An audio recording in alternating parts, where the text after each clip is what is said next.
Stephen Gare, who led us in worship last night, is going to be speaking to us in a moment on the Messiah in the book of Hebrews.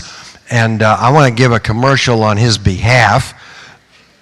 Several years ago, when Mel Couch was still living, Mel asked me to co-edit with him a series of 16 commentaries on the New Testament.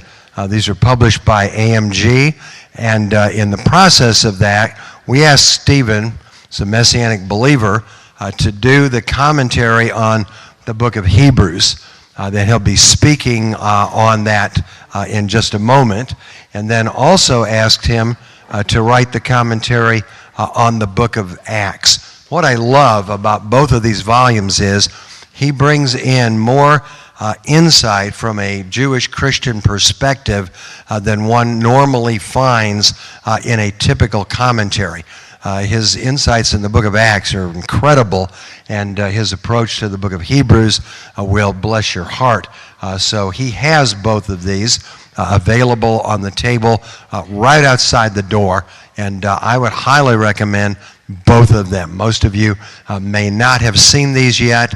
We use the Acts commentary at Liberty University as a required text for our online course in the book of Acts, and I think you'll find a tremendous amount of help in these two volumes. Right now, it's my privilege to introduce our next speaker, Stephen Gare, who is the director of Sojourner Ministries, and I'll let him say another word about himself and get into his presentation.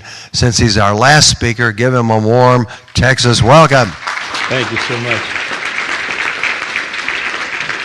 Thank you very much. Please don't stand up. I'm very grateful, Dr. Heinz, I'm very, very grateful for that plug. Let's see if we can negotiate a TV spot too. That would be helpful. I wanted to share with you a selection regarding of material regarding the book of Hebrews. This is a particularly important piece for me because a large portion of what I'm going to present this morning wound up on the cutting room floor from the Hebrews commentary. And of course, you know, you love your words so much and you hate to see them cut. And this is like my revenge right now. But I'm a fourth generation Jewish believer. Those of you who were here the first morning heard Michael Redelnik. We grew up together. He's 8 years older than I am, and we were kids. Well, I was a kid; he was a teenager together. But we both were greatly influenced by my aunt Hilda.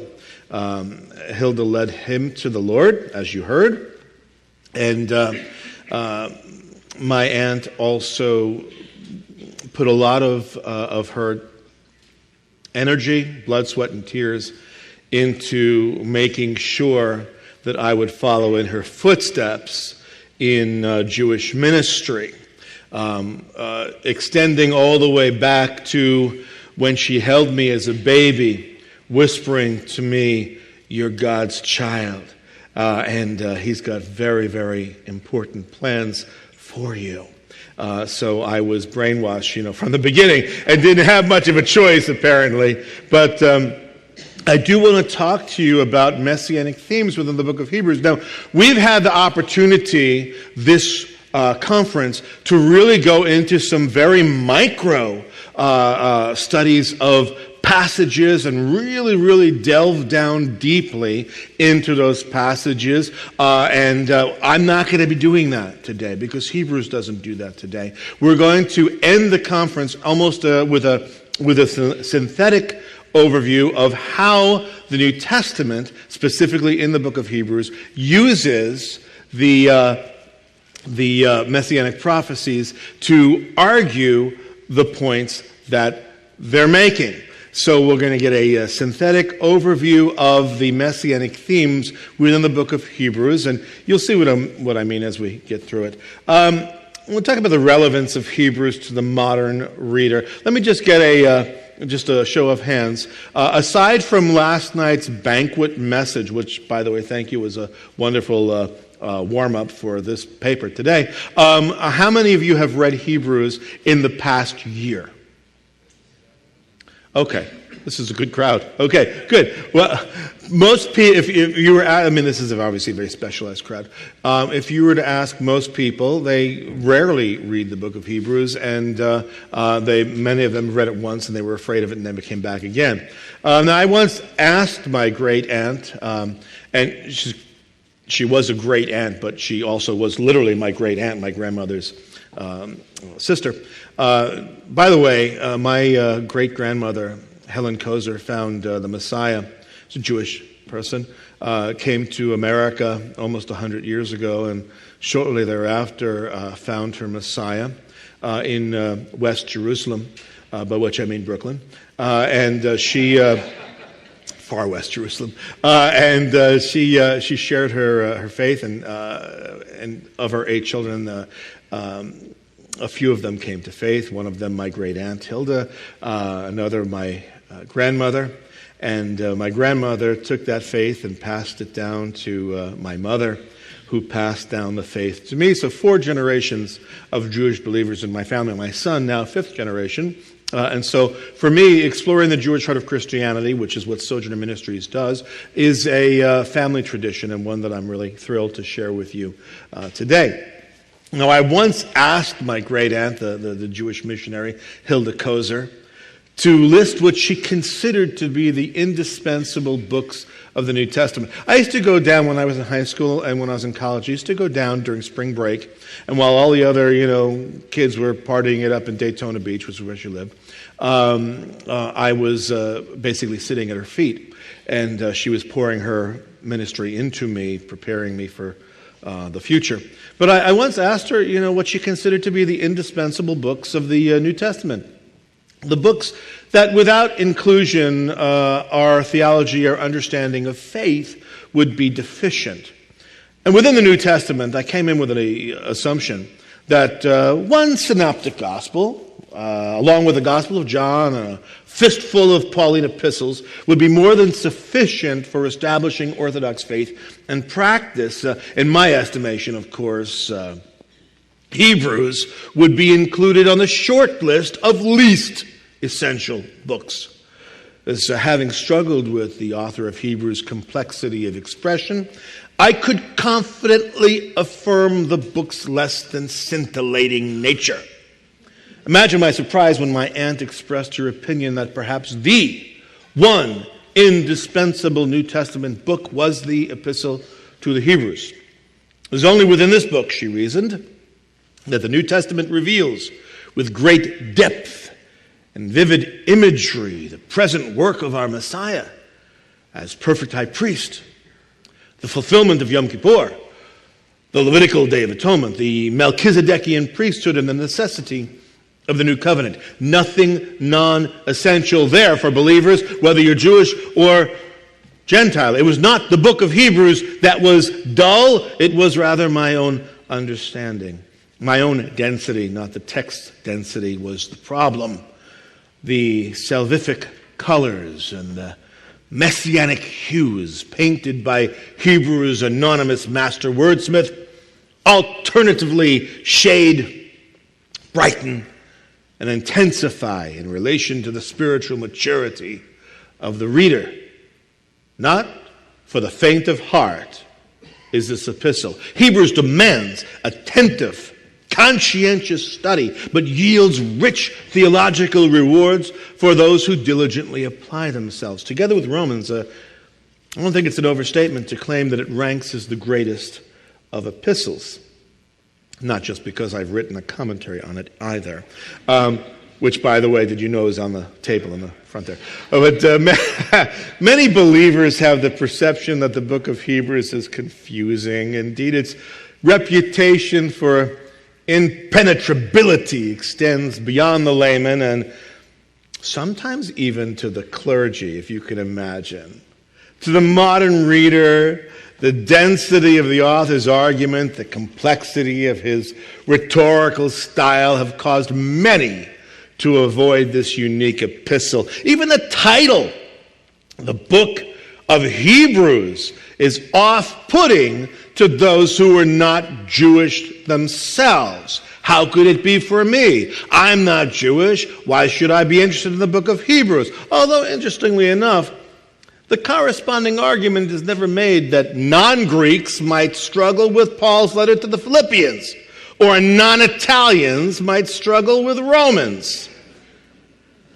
The perception of comprehensive difficulty causes many believers to choose to skip rapidly through the book in their time of personal Bible study. They're frustrated at the statements by the author to the effect that his arguments are evident and clear, 7:14 and 7:15. Evident and clear maybe to you, but not to a normal person. Perhaps 2,000 years ago on the other side of the world, to people with a deep familiarity with the Old Testament text and who are comfortable with and knowledgeable about animal sacrifice, the arguments within Hebrews were evident and clear. But it's not usually the case for the current generation approaching the text. Today's readers may choose to energetically bound across worrisome warning passages and enthusiastically vault completely over unfamiliar Old Testament quotations, perhaps allowing themselves to pause only momentarily upon recognition of a reassuringly familiar and easily digestible passage, such as chapter 11's discussion of faith. We all know the Hall of Faith. And this paper is written with just such an uncomfortable, apprehensive student in mind, and you know who you are. An additional area in which Hebrews can prove instructive, and this is something that's very, very important to me as the congregational leader of a Messianic congregation here in Dallas, it concerns the contemporary Messianic movement. It's exciting to witness so many Jewish people, which of course includes my family, as I shared with you. We continue to come to faith in our Messiah. However, it's less exciting to observe that many of today's Jewish believers lack a well-developed, biblically accurate theology. And while there's never been a period of church history devoid of Jewish believers, the modern Messianic movement is relatively young, gaining real traction in the second half of the 20th century and continuing to build. And as such, the variety of theological convictions one can detect within the movement runs the gamut, broadly ranging from soup to nuts, with an occasional strong emphasis on nuts. But I speak from experience, a portion of the Messianic movement is theologically misinformed to some degree, and unfortunately it's zealously disseminating that misinformation and enthusiastically sharing their errors all over the place. The problem areas generally include failure to acknowledge the complete replacement of the Mosaic covenant with the new covenant, and the failure to acknowledge the complete abolition of the Levitical priesthood in favor of Jesus' Melchizedekian priesthood, as well as the consequent abrogation of the Torah in favor of the law of Messiah. Right? We struggle with remembering that we are the Messianic movement, not the Moshianic movement. In addition, a small minority are even confused regarding the deity of Jesus, which is terrible. The solution to each of these troubling issues is a thorough grounding in the teachings of the book of Hebrews. And Hebrews reveals the challenge of discipleship, teaching that our spiritual maturity only develops through the endurance of attendant suffering, certainly to bear Christ's reproach and to endure a divine education in the school of hard, abusive, and shameful knocks for the sake of our spiritual development. Well, that's not the sort of feel-good message one often hears emphasized today by people with really good teeth and great hair. The proverbial slogan, "No pain, no gain," while a well-accepted philosophy when articulated within the walls of gym and stadium, is not a particularly popular or well-received theological message in either pulpit or pew. We generally prefer that our yokes be predominantly easy and our burdens especially light. Let's talk about the use of the Old Testament in Hebrews and get down to it. The book of Hebrews is a New Testament masterclass on the profound integration of a pastoral, practical message with Messianic prophecy. The Hebrew Bible's Messianic prophecies are not discussed. The prophecies are not expounded upon. The Messianic prophecies are not explained within the text. Rather, the Messianic prophecies are assumed. The author of Hebrews' entire argument rests upon the Old Testament scriptures. The challenge for both the commentator and the student is to recognize that the Old Testament is not the basis of the author's argument. Let me say that again. The Old Testament is not the basis of the author's argument. Rather, the Old Testament is his argument. Hebrews is not a book that contains Old Testament scriptural quotations to bolster and support the author's line of reasoning. On the contrary, au contraire, the book actually inseparably weaves the Old Testament directly into the book's fabric from start to finish. The biblical quotations, allusions, and references in Hebrews fly fast and furiously at the reader throughout the text. As the language utilized within the letter is the actual language of the Old Testament, the author's argument is accordingly strengthened. There are over 30 explicit quotations, over 40 allusions, 20 Hebrew passage summaries, and over a dozen times a biblical name or topic is cited without referring to a specific context. So robustly integrated is the Old Testament with the argument of Hebrews that any attempt to excise or deconstruct results in forcefully stripping the meat from the bones of this theological banquet and leaving behind the ravaged carcass of literary conjunctions, connectives, and one lone personal salutation at the letter's conclusion. To use an additional culinary metaphor, and your indulgence is most appreciated, and gives you some insight into what I was thinking about while writing this. The book of Hebrews is like one of those expensive gourmet chocolate chip cookies, so resplendent with embedded chips that it's difficult to separate the taste of the actual cookie component. It's impossible, you see, to bite into a passage of Hebrews without experiencing the savory taste of the Old Testament. Of great significance is that while the author inarguably interprets the Old Testament using both a literal and grammatical methodology, in other words, he portrays the events that are recorded within the Hebrew Scriptures as actually having happened just the way they are presented therein, he nonetheless views the Old Testament through a dominant Christological perspective. The author's major arguments all fundamentally acknowledge the great theme that flows from one extremity of the Hebrew Scriptures to the other, that of Messianic promise. Michael mentioned this briefly in passing during his presentation, and of course this is through and through his book on Messianic hope, that he, like I, of course we were trained, our foundational training was from the same person, my aunt, and we are absolutely convinced that the theme of the Hebrew Bible is the Messianic promise. It doesn't mean that Messiah is behind every bush and pebble, but nonetheless, through and through, we see the great theme of Messianic promise that flows from one extremity to another. In this, the author is in good company. See, because throughout the New Testament, the Messianic content of the Old Testament is repeatedly brought forth. And most often that Messianic content is brought forth as the razor-sharp instrument through which the gospel is both proclaimed and explained.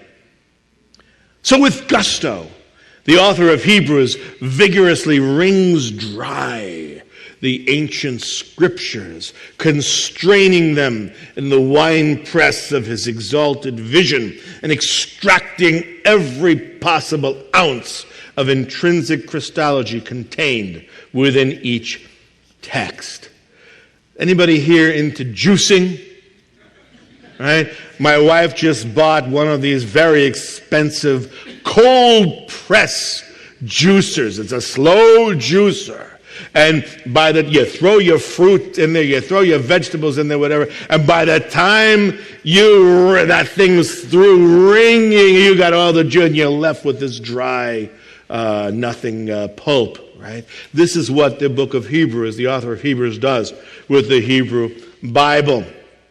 The text of Hebrews becomes a platform upon which, strata by strata, I'm going to be moving back and forth between a lot of metaphors here, so buckle your seatbelts, because you're about mixed metaphor warning ahead. But the text of Hebrews becomes a platform upon which, strata by strata, the author develops his theology about Jesus. And as he builds his case, each new layer of propositional truth adheres to its neighbors. How?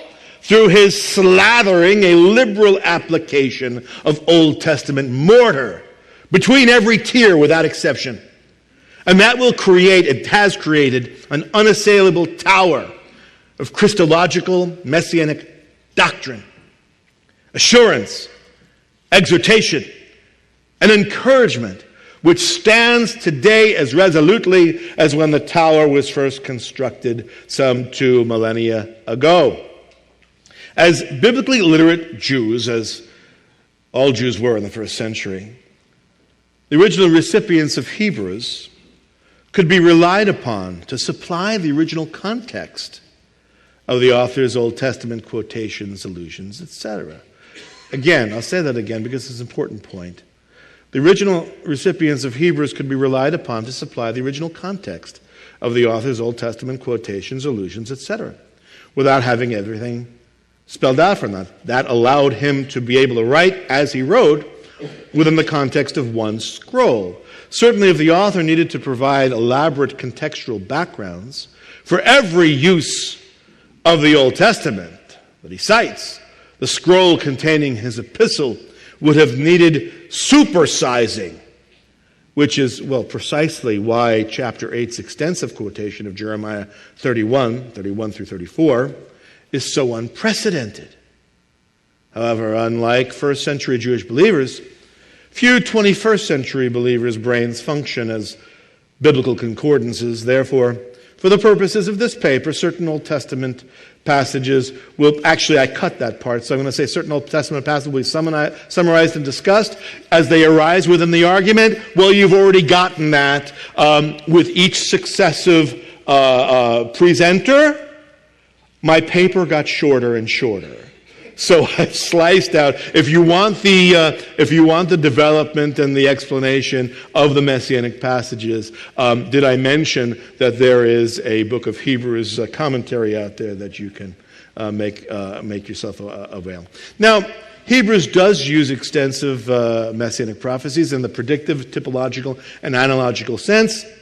There's no slide on the screen because it would be too big, but there is a big long chart in the paper that's online here. And we see, of course, just a sampling in the order of the Messianic prophecies. We see that he uses the Akedah, the binding of Isaac, Genesis 22, and the Abrahamic covenant, and he cites that. He bases certain arguments on an expectation that people will know what he's talking about.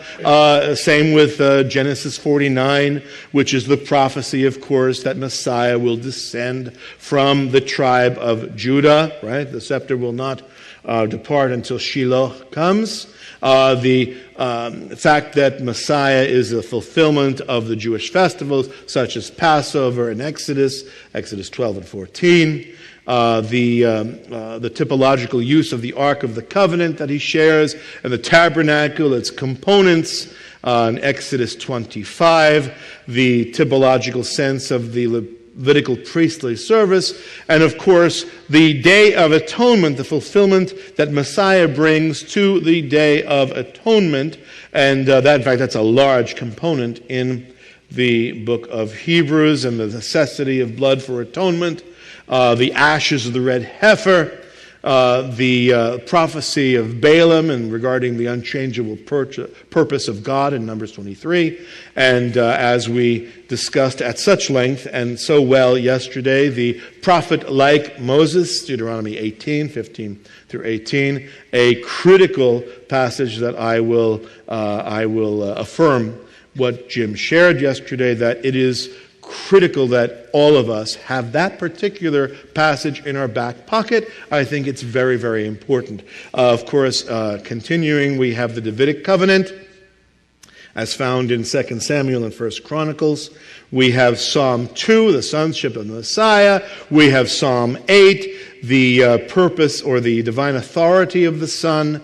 And that's, of course, matched with Daniel 7, 13 and 14, the Son of Man, which, again, that is a really critical passage when you ask, and you all know the answer, what was Jesus' favorite self-designation? Son of Man. He's not using it. Jesus is not, and let me repeat this, Jesus is not using the term Son of Man in reference to himself by saying he's a regular Joe.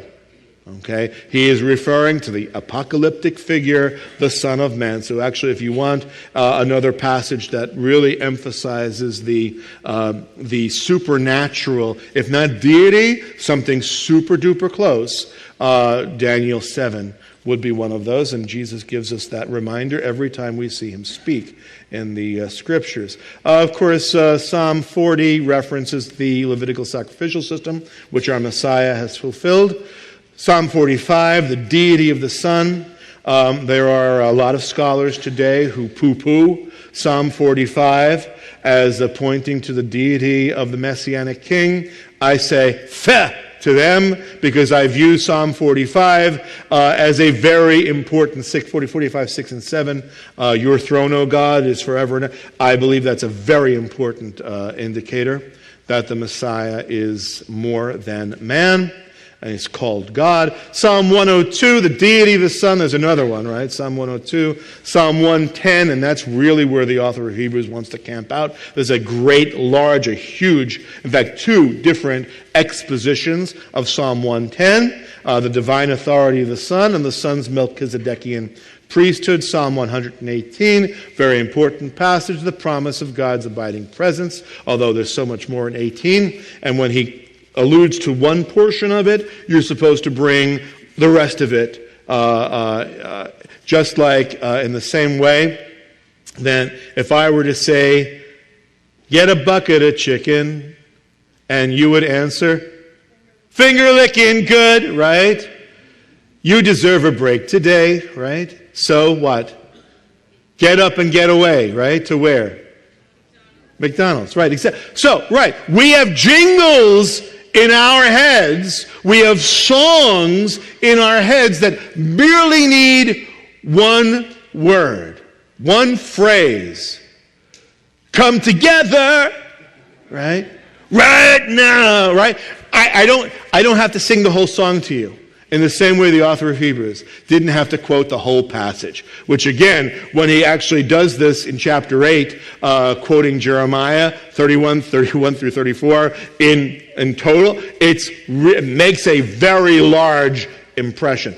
Going on to the prophets, Isaiah 11, interestingly, there's no mention, no allusion that I can find to Isaiah 7 or 9, which I think are very important, but wasn't part of his argument. Isaiah 11, Isaiah 53, of course, skipping over the other servant songs, which I think are important, but apparently Hebrews, he didn't need those to make his points in his argument. Jeremiah 31, which I've already mentioned, the New Covenant, and the Ezekiel passages in 36 and 37 that deal with them, the Son of Man passage from Daniel 7, 13 and 14 I've mentioned. Zechariah 9:11, 13:20 is where he, in the last chapter, which is like the practical, non-theological section of Hebrews, that everybody writes off as, oh, well, this is the practical stuff. You don't actually really need to know any Old Testament. Well, this is where he brings in Zechariah. So you actually need to have some knowledge of the minor prophet. And thankfully we do now, of course, all of us today because of this morning's message. And of course, finally, Zechariah 13:7, where the shepherd is struck, but the idea of the associate, and forgive me because I wasn't here through the entire presentation this morning if he's already mentioned that, but the amity, the associate, the close fellow of the Lord, who is the shepherd, who is so closely associated that this particular term is never used anywhere else aside from Leviticus. It's certainly never used in relationship with God. This is mentioned and supposed to jog a memory in the reader's mind. Let's talk about Messianic theology, shall we?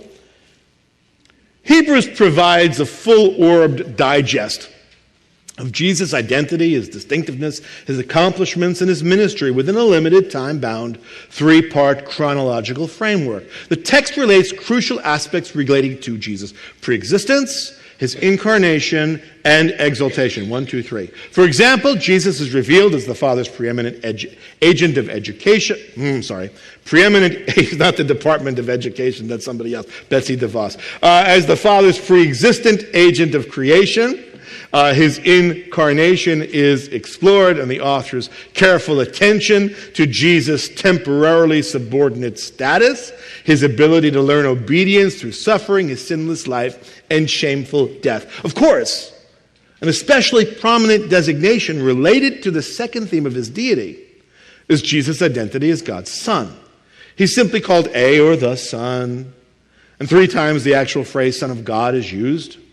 And as God's Son, Jesus is the radiance of God's glory, the exact representation of God's nature, the instrument of creation, the heir of all things, the upholder of all things, and the one whom angels worship.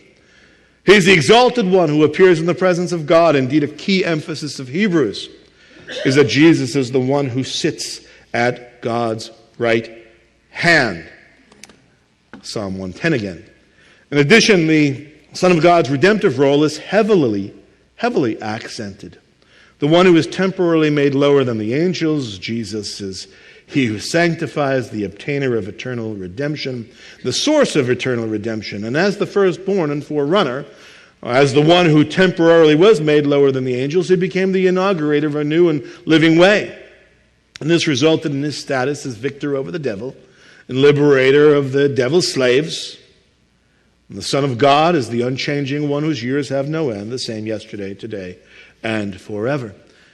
In recognition of his function as the aid of the tempted, the helper of Abraham's descendants, a merciful and faithful high priest, and the high priest and apostle of our confession, the author of Hebrews can designate Jesus as the great shepherd of the sheep. Again, in relation to that Zechariah 13 passage, the amity passage. This particular priest's enumerated accomplishments overwhelm, and they inspire awe. He is the maker of purification of sins. He is the one who has perfected the sanctified for all time. Wow.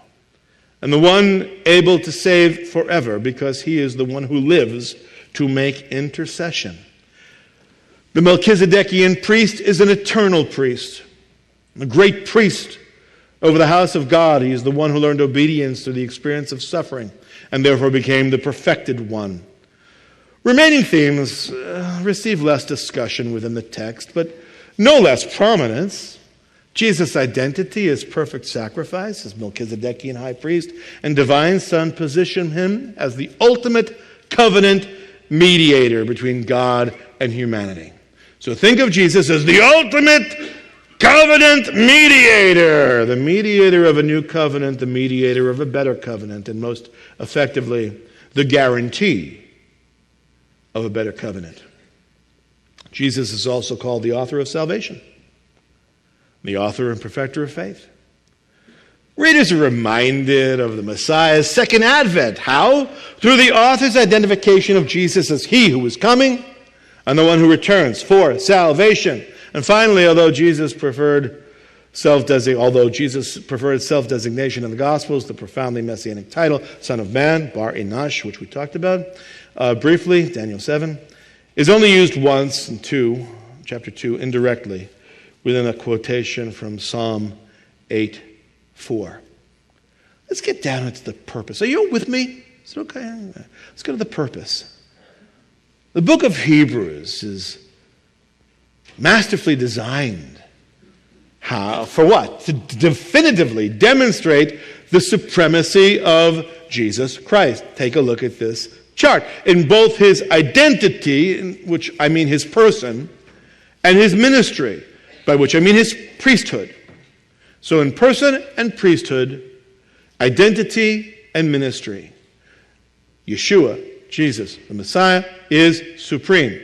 In the epistle's central core, which is the commencement of the 8th chapter, the author straightforwardly reveals the central point of his argument, 8:1-2. I, as a commentator, thank God that 2,000 years ago, in the middle of his letter, he thought, the author, whomever he was, thought to reach out through time to all of us reading this letter and say, in case you're wondering what my main point is, let me spell it out for you right here, dead center, in the spine of my epistle.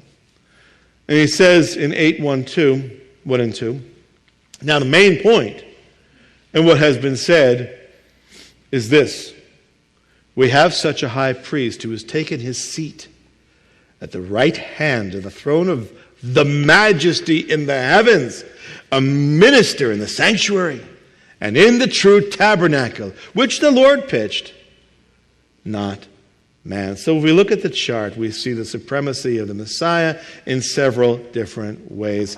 Messiah is superior regarding prior prophetic revelation. We saw that expounded upon last night. Messiah is superior regarding angels, chapter 1-2. He is superior regarding Moses, the beginning of chapter 3. He is superior regarding the Levitical priesthood, and this actually takes some time, 4 and 5 and 7 and 9. He's superior regarding our father Abraham, chapter 7. He is superior regarding the Torah, as expounded in chapter 7 and 10.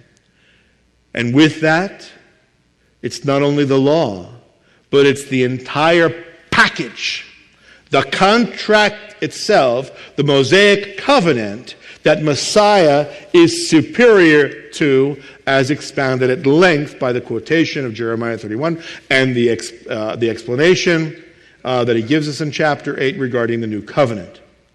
And Messiah is superior regarding Levitical sacrifices, as explained at some length between chapter 9 and 10. The entirety of the text's concern is to establish a doctrinal foundation. Doctrinal foundation of what? Of Jesus' supremacy. And that supremacy extends to every area pertaining to God and his divine program. Revelation, priesthood, law, hope, human divine relationship, covenant, promise, sacrifice, and sanctuary. And once having established this foundation, to then erect upon it a practical and ethical structure upon which the community of faith may suitably apply these doctrinally foundational truths in every situation.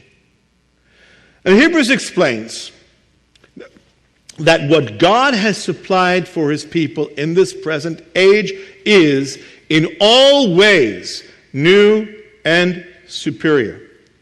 And because what God has supplied for his people in this present age is new and superior, his provision demands a commensurate response from the faith community. Let's break down the complete argument of Hebrews. Here you are, ready? Okay, keep your finger on the button and let's go. Here's the argument of Hebrews. Buckle your seatbelts in for a bumpy ride. God's new and superior revelation discloses that with a new and superior permanent priesthood necessarily comes a new and superior permanent law, which yields a new and superior permanent hope by which to relate to God, who provides a new and superior permanent guarantee of a new and superior permanent covenant based upon new and superior promises established through a new and superior sacrifice offered by a new and superior permanent priest within a new and superior sanctuary. That's the book of Hebrews. Thank you very much. So in consideration of the above breakdown, it becomes obvious that the motivating force that undergirds the author's passionate defense of the Messiah's superiority is the author's equally passionate conviction regarding the inferiority of the Mosaic covenant and the entire Levitical system. This is very controversial within the Messianic movement. It's hard to imagine it is, but it is. Because in demonstrating the superiority of the Messiah, you necessarily must explain the inferiority of the Mosaic covenant and the entire Levitical system. One simply cannot demonstrate superiority in a vacuum. In order to demonstrate the essential superiority of one thing, ipso fatso, it's compulsory to reveal the essential inferiority of another. For the author of Hebrews, the Mosaic covenant is inferior to the new covenant. For the author of Hebrews, God's guarantee of the Mosaic covenant is inferior to that of the new covenant. The Mosaic covenant's promises are inferior to the promises of the new covenant. The Torah, the law, is inferior to the law of Messiah. The Aaronic high priesthood is inferior to the Melchizedekian high priesthood. The Levitical high priests are inferior to the Messiah. The Levitical system's sacrifices are inferior to the Messiah's sacrifice.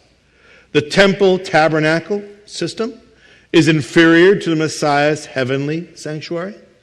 The hope that is incited through the Levitical system is inferior to the hope through the Messiah. The way to relate to God through the Levitical system is inferior to the Messiah's new means.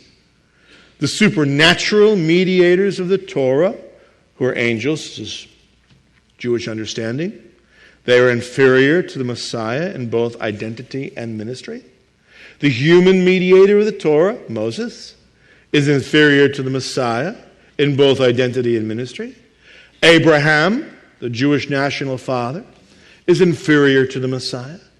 And all prior prophetic revelation is inferior to God's new revelation in his Son. 2,000 years later, the argument of Hebrews' stunning indictment of first century Judaism's inadequacy in light of Jesus' superiority still possesses the power to astonish, even to shock. However, the author of Hebrews never demeans Judaism. The student of Scripture must always bear in mind that the author's indictment of Judaism, of the Mosaic covenant, the Levitical system, it's only germane when in comparison with the Messiah's eminence. No one belittles the moon for the limited quantity of light it provides from the night sky. We've seen a really tremendous, big, giant full moon past couple of nights, and no one belittles that. It does a good job. In the absence of a superior heavenly body, the moon really does a tremendous job. I enjoy the moon. I appreciate the full moon especially. And when the moon remains hidden, its light is sorely missed. However, when both sun and moon share the same sky and can be directly compared, no one would prefer the moon's output in lumens over the sun's. In the light of day, one heavenly body is so obviously superior to the other that it then becomes obvious that although they're both dealing with light, their quality is so different they really can't even be compared. The author of Hebrews is simply pointing out that the intrinsic glory of God's Messiah is superior to the reflected glory of the Mosaic Levitical system. And with the author's stated purpose established, that of definitively demonstrating the supremacy of Jesus Christ in both his identity, person, and ministry, priesthood, we must discover the likely event, the issue, the concern that prompted the author to expend the effort of placing ink to parchment. The Jewish Christian recipients of Hebrews had previously undergone a brutal session of persecution and were now menaced by its imminent resumption and perhaps intensification. The community was most likely situated in the holy city of Jerusalem, or alternatively the nearby environments of Judea. And it's not hard to imagine the pressure of living among a general populace that had grown progressively hostile toward the church over the past 2 decades. I can scarcely imagine what that would be like. It had been quite some time since the church in the first century had found notable favor with the residents of Jerusalem back in Acts, which, by the way, did Ed mention that I also have an Acts commentary out there? The Jerusalem of the first century, 7th decade, which is when this was in the 60s, Jerusalem was and the environment was a volatile place to call home.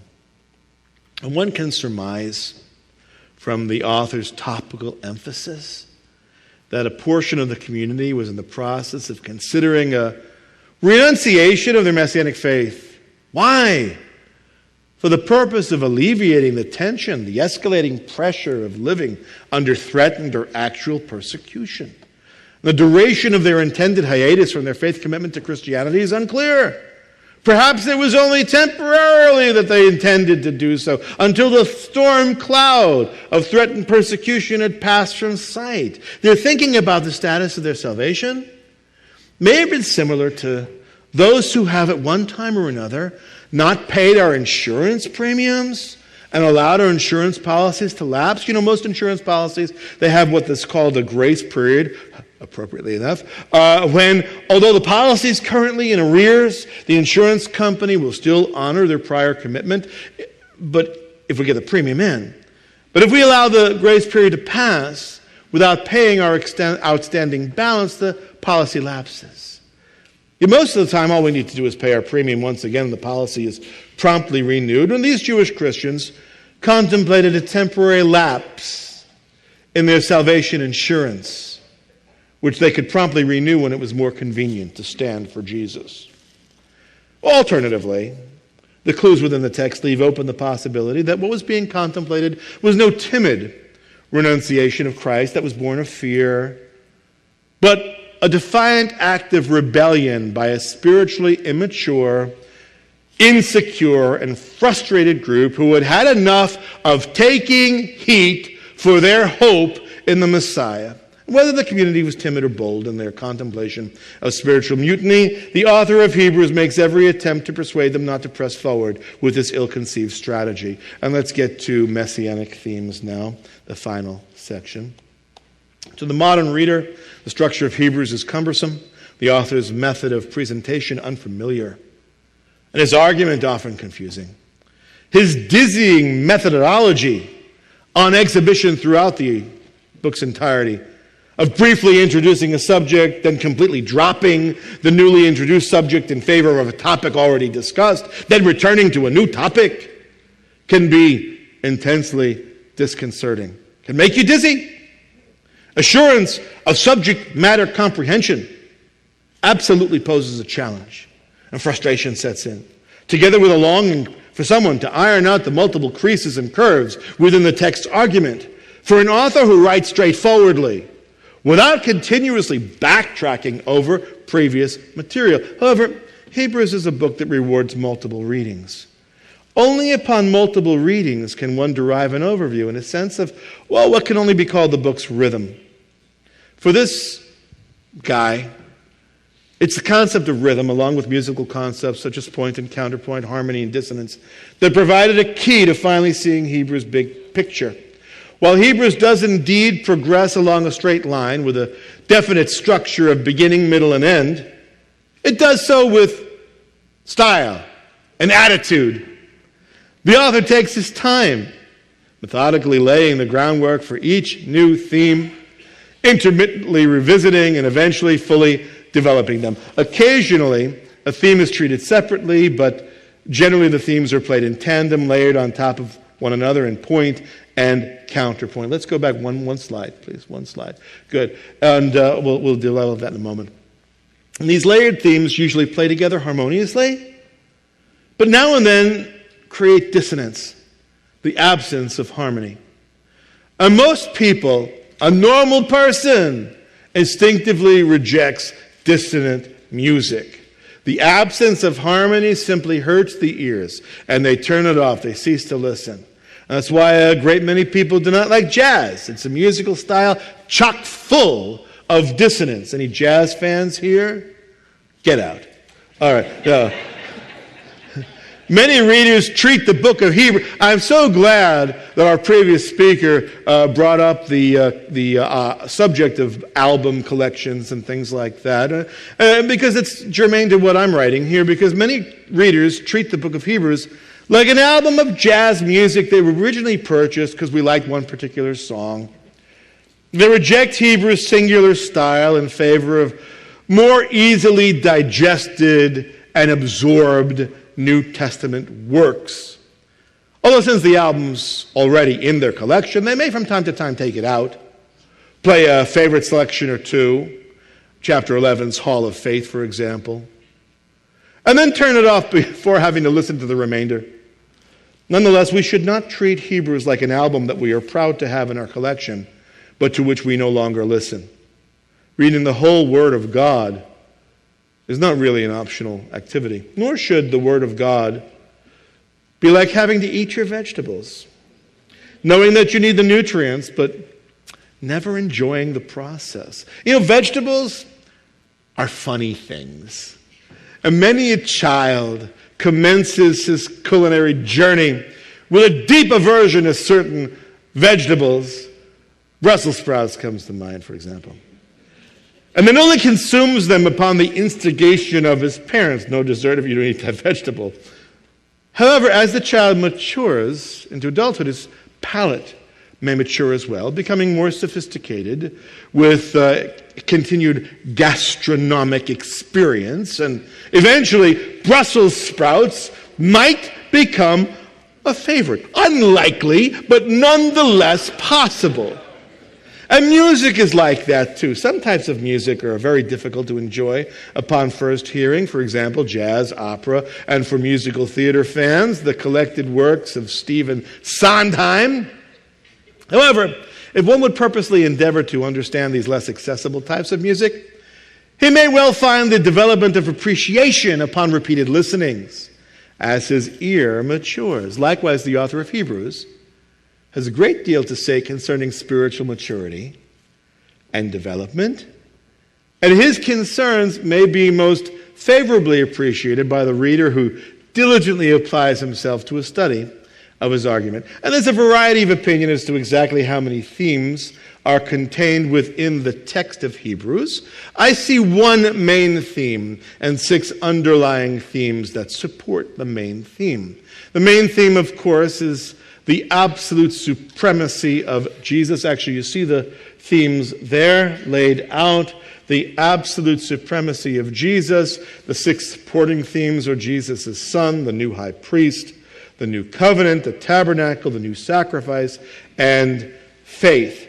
And we see the progressive advancement of Hebrews' supporting themes. You'll note in this little chart here, these themes are introduced. As they're introduced, and of course I have the citation of where they are introduced, they are eventually, most of them, many of them, are advanced. The theme is advanced. From advancement comes development, and finally reinforcement. So introduction and advancement and development and reinforcement. So that's the basic pattern. These distinct stages, introduction, advancement, development, reinforcement, although you'll notice 3 themes, sonship, new covenant, tabernacle, they skip the advancement stage completely. The first thematic stage, introduction, briefly introduces a theme, truth in advertising.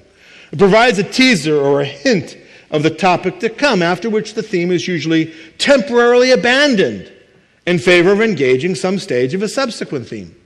The second thematic stage, advancement, begins when the theme in question is again picked up, perhaps slightly advanced and fleshed out, but then once again, full development is deferred and the theme is exchanged in favor of yet another. Eventually, within this series of introducing and hinting, advancing and intermingling, the author brings each theme to its third stage, that of development. And in this thematic stage, the author finally gets to his point, thank you, presenting the crux of his topical argument. And once fully developed, in the third stage, each theme reaches the fourth stage, that of reinforcement. This is where each theme receives a series of brief echoes or reprises through the remainder of the piece. The genius of Hebrews is that the author weaves these themes together, intermingling the stages of introductions and advancements, developments and reinforcements, as he simultaneously treats varying stages of each theme. And now we add an additional layer whenever the main supremacy of Christ theme also resonates, which is often. So if we can think, do we have any Star Wars fans here? The new Star Wars movie's coming out. Okay, one person is willing to admit after the last film that they're still a Star Wars fan. Well, I am, and I'm looking forward to seeing it. I don't care what you think. But for me, the best part of the Star Wars films has been the music. And even if you're not a fan of Star Wars, we all know ba ba ba ba ba ya ba ba ba ba, right? That's the main Star Wars theme. And if we think of the main Star Wars theme in relation to the main theme of Hebrews, the supremacy of Christ, it functions that way. Now, we add a final tier of themes by adding the 5 warning passages of Hebrews that are strategically strewn throughout the book. As in a Wagnerian opera or, again, a Star Wars movie, these warning passages are leitmotifs. They're expressly designed to punctuate the theological movement. Music, rather. They sound a dark, ominous motif that calls us back to the author's symphonic themes, lest our attention has wandered. Bum, bum, bum, ba-da, yum, ba-da. Right? And through a Star Wars film, you will hear the main theme. You'll hear the Emperor, the Darth Vader march. You will hear da da da da da da da da da da da, and you'll hear them at different times. Sometimes separately, sometimes intermingling, sometimes just a few notes of bum bum bum. Dun, dun, dun, dun, to indicate that, something may be going wrong with Anakin Skywalker. He may be turning to the dark side. Whoops, I should have said spoilers. Sorry. In case I won't ruin it for anybody else. But the inherent complexity of what the author of Hebrews is doing, this process of intermingling, I think it can be visualized by imagining yourself as singing all 3 round parts of Row, Row, Row Your Boat, while standing upside down on your head, accompanying yourself by blowing a kazoo through your nose and keeping rhythm by clanging together the cymbals affixed to your knees. Now, in the following, this last section, using the charts, let's embark on a brief guided journey through the glorious thematic structure of the Tour de Four, that is Hebrews. Throughout the text of Hebrews, the main theme, the 6 supporting themes are symphonically interwoven with profound dexterity. Let's go to, that good. Okay, what is that, you might say? What is that? Who can decipher that? Somebody have a word of knowledge. Somebody have an interpretation. It's like a punch card. No. It's a color-coded key to the use of themes and the development of the themes in the book of Hebrews. Well, it makes sense to me. This may be why it was cut from the book. But they're symphonically woven, these themes, with profound dexterity. And the symphonic metaphor is especially applicable in the author's opening words. No common, simple, epistolary greeting will suffice to introduce the author's grand theme. No preliminaries, no how do you do, which is Hebrew for how do you do. With the startling intensity of the opening measures of Beethoven's Fifth Symphony. Bum, bum, bum, bum. He skillfully grabs the reader's attention in the first three breathtaking verses by announcing the definitive supremacy of Jesus. The majestic main theme is going to underscore the remainder of the piece, just like Star Wars grabs us right at the beginning.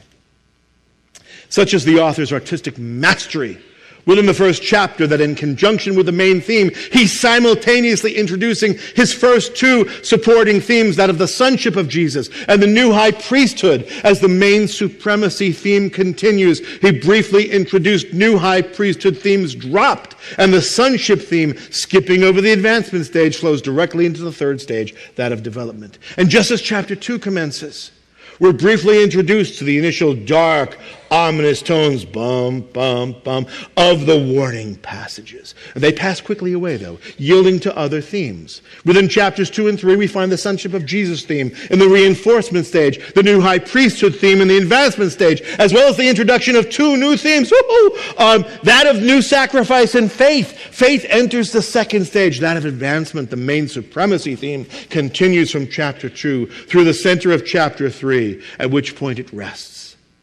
The dark, ominous notes of warning sound again, and they continue through chapter 4. Chapters 4 through 6 again find the sonship of Jesus theme in the reinforcement stage, both the new sacrifice and faith themes in the advancement stage, and the new high priesthood theme in a double development stage. Take that. So important is this particular supporting theme that it alone warrants two separate stages of development. It's a theme on steroids. New high priesthood. Although briefly pausing in chapter 5, the dark warning motif dominates this section. Chapter 7 introduces a new supporting theme, the new covenant. The sonship theme is in the reinforcement stage by this point. The new sacrifice theme is in the advancement stage. The new high priesthood theme continues in its second development stage, and the author again picks up the main supremacy theme, throughout the chapter. The faith theme rests throughout chapter 7. Chapter 8 introduces the final supporting theme, that of tabernacle. In the development stage is the new covenant theme, as is the new high priesthood theme.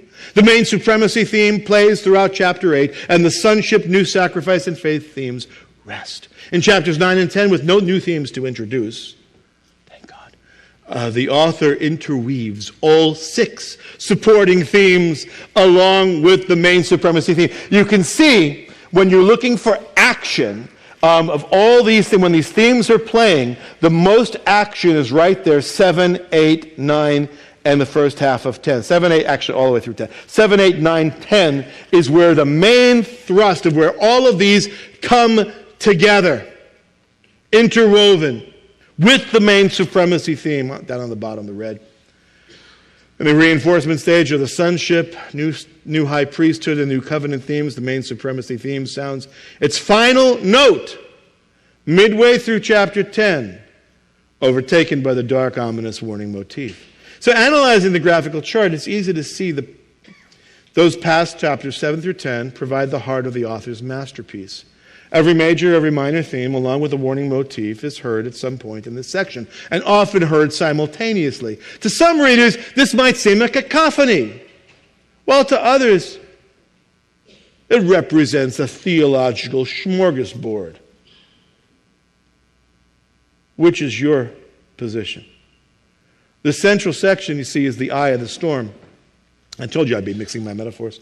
It's the eye of the storm, where the author fully develops 4 of his 6 supporting themes, like stair steps, one advancing upon another, all the while sounding the main theme of Messiah's supremacy. The author has demonstrated his proficiency in building every theme to an appropriate climactic crescendo in the very heart of the book. The author's first century rhetorical style demands that for maximum effectiveness, he build not to a big finale, the rousing conclusion, but rather to place the stirring climax, the very heart of his argument, within the physical center of the book.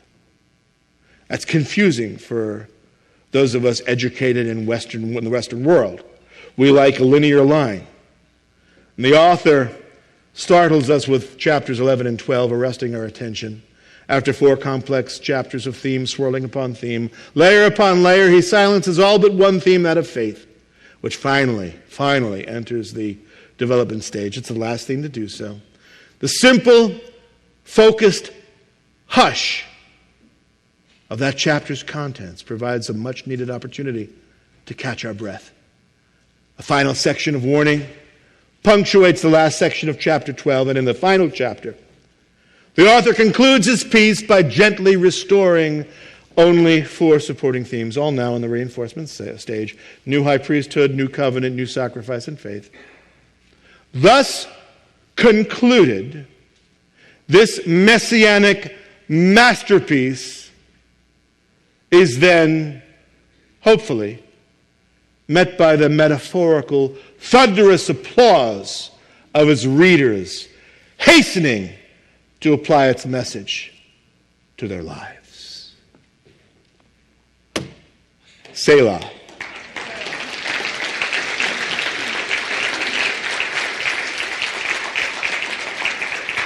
I feel confident that as we are the last section, that there'll be no questions. Thank you very much. May God be with you. Maybe we have some snide comments from some of the people out there. Snide, right here. Do Yes. I have a snide one right here? Well, no. But you didn't broach the issue of the author of Hebrews. The human author. You alluded to it. Yeah, I will not touch that with a 10-foot pole. I deal with it in my commentary, Right. obviously. But in the absence of evidence, okay, i.e. sample writing samples of other authors, it is impossible. One can say, I think one can say pretty convincingly that it's not Paul. Right. Okay. The argument has been made regarding Luke by David Allen. I disagree. I do not find his point compelling. Peter, no, it doesn't match anybody else that we see in the... Cephas, I'm saying. Right. It doesn't match anybody else that we have writing samples of. And without evidence, why would I? To sell books? I mean, to make a name? Steve says that it's... No, no, I don't have a point. Well... A companion of Paul. Okay, someone in the Pauline circle. That's all I can say. That's the conclusion. Why don't you lead us in closing prayer and we will be dismissed? All right. A prayer of thanksgiving. There's no questions. All right, let's pray together. Our Father and our God, Avinu Malkeinu, our Father and King, we come before you with gratitude, being able to share this time of fellowship, of exchange of knowledge, of camaraderie, and encouragement together.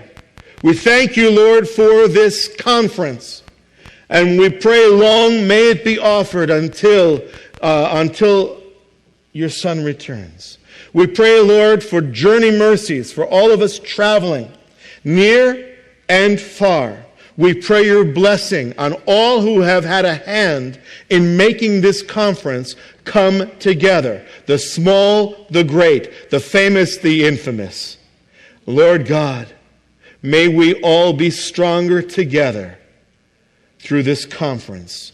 May we come together next year with great stories of encouragement and blessing as we recount and relate the fruit of what this conference has borne. In the name of Yeshua HaMashiach, Jesus our Messiah,